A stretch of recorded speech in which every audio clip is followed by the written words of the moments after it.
இன்றைக்கி நம்ம வெஜ் குருமா பார்க்க போகிறோம். அதுக்கு கொஞ்சமாக எண்ணெய் ஊற்றிக்கலாம்.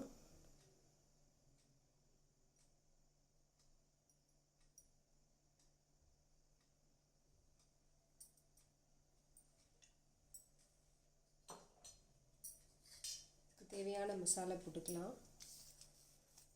இதில் 4 கிராம்பு, கொஞ்சமாக பட்டை, ஒரு ஏலக்காய், கொஞ்சம் சோம்பு.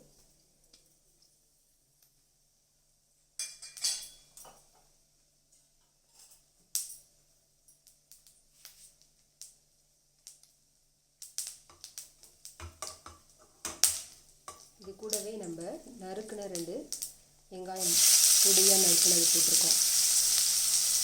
பெரிய வெங்காயமாக இருந்தால் 2 போட்டுக்கலாம். கொஞ்சம் வதங்கிடுச்சு. இப்போ நம்ம கொஞ்சம் இஞ்சி பூண்டு பேஸ்ட் போடணும்.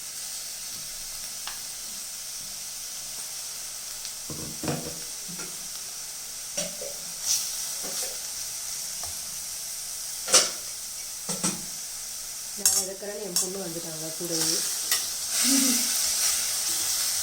ஆனால் இது சூடாக இருக்குது. அதனால தான் நீங்கள் சொன்னாங்க.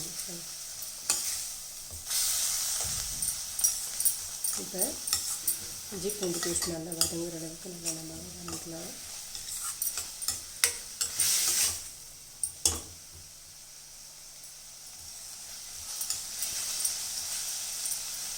இது வதங்கிறதுக்குள்ளே நம்ம தக்காளி கொஞ்சம் பெரிய சைஸ் தக்காளி ஒரு 2 அரைச்சி எடுத்துகிட்டு வந்துடலாம்.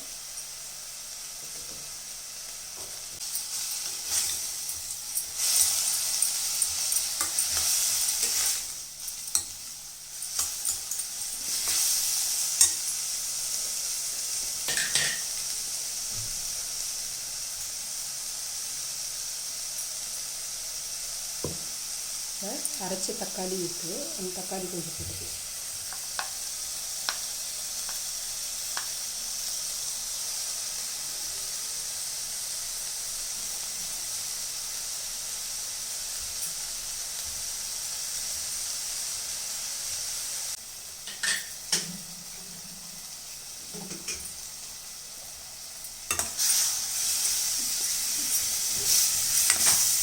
தக்காளியை நல்லா வதக்கிப்போம்.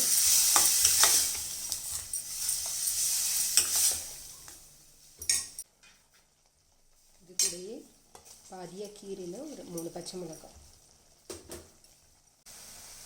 இது கூடயே நம்ம நறுக்கி இருக்க அந்த கேரட் போட்டுக்கலாம்.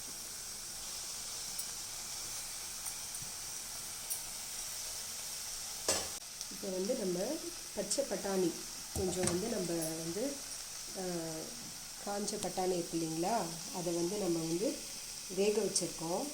அந்த பட்டாணியும் இதிலே ஆட் பண்ணிக்கலாம். நம்ம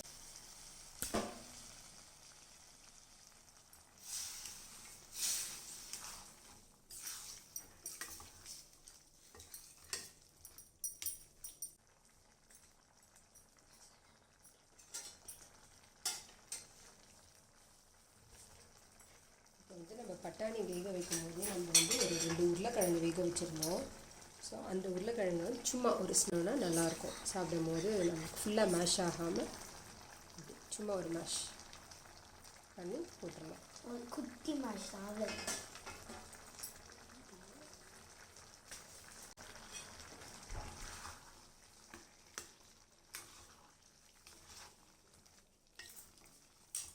இப்போ வந்து நான் செய்கிறது வந்து 4 பேர் வந்து தாராளமாக சாப்பிட்டுக்கலாம்.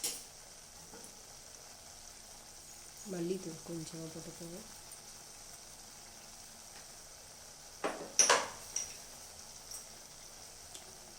கொஞ்சமாக சீரகத்தூள் வாசனைக்காக.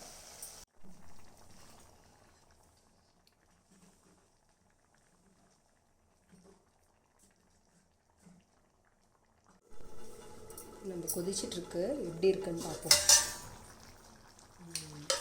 நல்லா கொதிக்கும் போதே நல்ல வாசனையாக இருக்குது.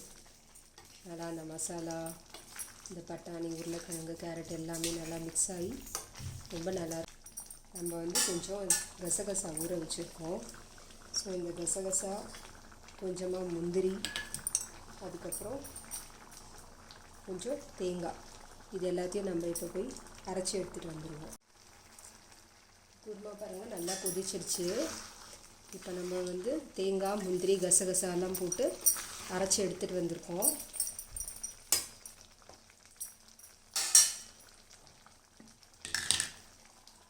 அதை வந்து நம்ம இதில் சேர்த்துருவோம். நம்ம பேஸ்ட்டை அரைச்சி எடுத்துகிட்டு வந்துட்டோம். முந்திரி வந்து நம்மளுக்கு ஆப்ஷன் தான்.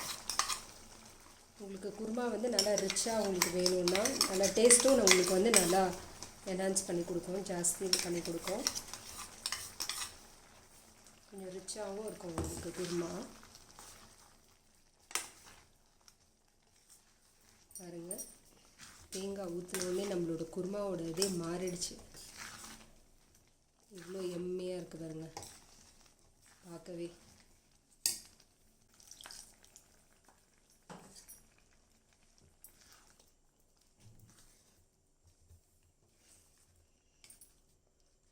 பார்க்கவே ரொம்ப நல்லாயிருக்கு, வாசனையும் ரொம்ப நல்லாயிருக்கு. இது வந்து நம்ம வந்து சப்பாத்திக்கு யூஸ் பண்ணலாம், சப்பாத்திக்கு தொட்டுக்கலாம். பரோட்டா நம்ம வெஜ்ஜு சாப்பிட்றவங்களாம் இருந்தால் பரோட்டாக்கு இந்த வெஜ் குருமா இது சாப்பிடலாம். அதுக்கப்புறம் இடியாப்பமுக்கும் ரொம்பவே நல்லாயிருக்கும் இது. இது 1 நிமிஷம் போல் கொதிக்கட்டும். கொதித்ததுக்கப்புறம் நம்ம ஆஃப் பண்ணிடுவோம். ஏன்னா நம்ம தேங்காய் ஊற்றிட்டு ரொம்ப நேரம் வந்து கொதிக்க விடக்கூடாது. ஒரு நிமிஷம் அது கொதிக்கட்டும்.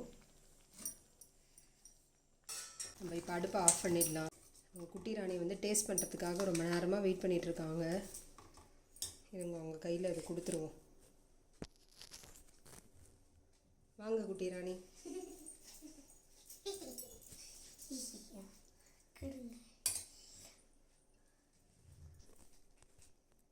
அவங்க தான்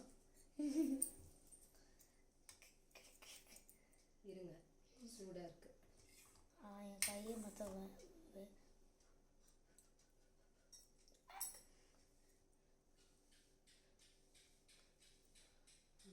பிரசாதம் மாதிரி 2 கையில் ரொம்ப பவ்யமாக வாங்குறாங்க. இப்போ நாங்கள் இது வந்து சப்பாத்திக்காக நாங்கள் இது வந்து செய்கிறோம். நீங்களும் என்ஜாய் பண்ணுங்கள். பாய். மறக்காம லைக், ஷேர், சப்ஸ்கிரைப், அப்புறம் இந்த பெல் பட்டனை கிளிக் பண்ணுங்க. அப்போ தான் நாங்கள் போடுற வீடியோஸ் எல்லாம் உடனே உங்களுக்கு வரும். நீங்களும் என்ஜாய் பண்ணலாம். பாய். பாய்.